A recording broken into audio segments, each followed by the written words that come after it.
Rome is a city of layers, one epoch built atop another since antiquity.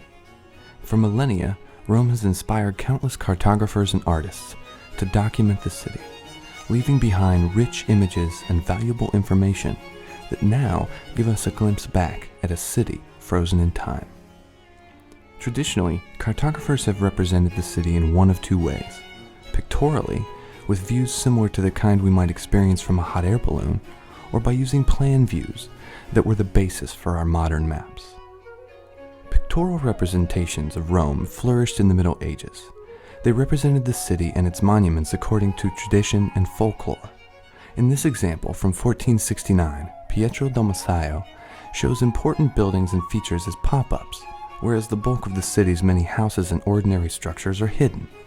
Monuments seem toy-like.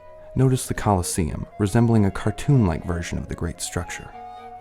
Nearly a century later, Giovanni Maggi's etching of Rome reveals an increasing interest in detailed depictions and also providing more accurate information about the city. The plan view tradition, however, has more ancient foundations. Only fragments of this 3rd century map survive today, but it once showed the entire city of Rome, including temples, baths, markets, and private houses. Its discovery in the 16th century influenced a new generation of cartographers, such as Leonardo Buffalini, whose map was the first to create a plan view of the city since antiquity. The printing of this map clearly inspired contemporary artists, but Buffalini had few followers who could capture the precision that he had achieved.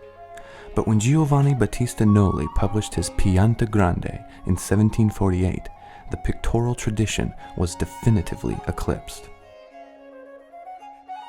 Nolli worked most of his life in Rome as a surveyor, cartographer, and architect, and La Pianta Grande de Roma literally means the Great Plan of Rome, and it's one of the most revealing and beautiful city plans ever created. The first truly accurate map of Rome, it captures the city at the height of its cultural and artistic achievements. And because Rome's historic center has changed very little over the last 250 years, Nolli's map remains one of the most truthful renderings of the city even today. The Pianta Grande established a new paradigm for visualizing cities and introduced many innovations, one of which was the orientation of the map itself. Nolli's map is oriented with north at the top, which is now standard for virtually all maps today. But before Nolli's time, maps of Rome were traditionally oriented with east at the top. The map itself was exquisitely engraved on 12 copper plates, and when the prints from these plates are combined, the resulting image is as large as a Volkswagen. But despite the map's size, Nolli shows almost microscopic detail. To appreciate his skill, let's compare part of the map to a more familiar object. Both the map and the coin are to scale, and when we pull back from the map, we can see the vastness of his efforts. And compare the 18th century map to a modern satellite image, and we can see that Nolli was centuries ahead of his time. And there is strong evidence to suggest that Giuseppe Vasi used the Nolli map when creating his views for the Magnificenze, and the Italian government used the map as its official reference until the 1970s.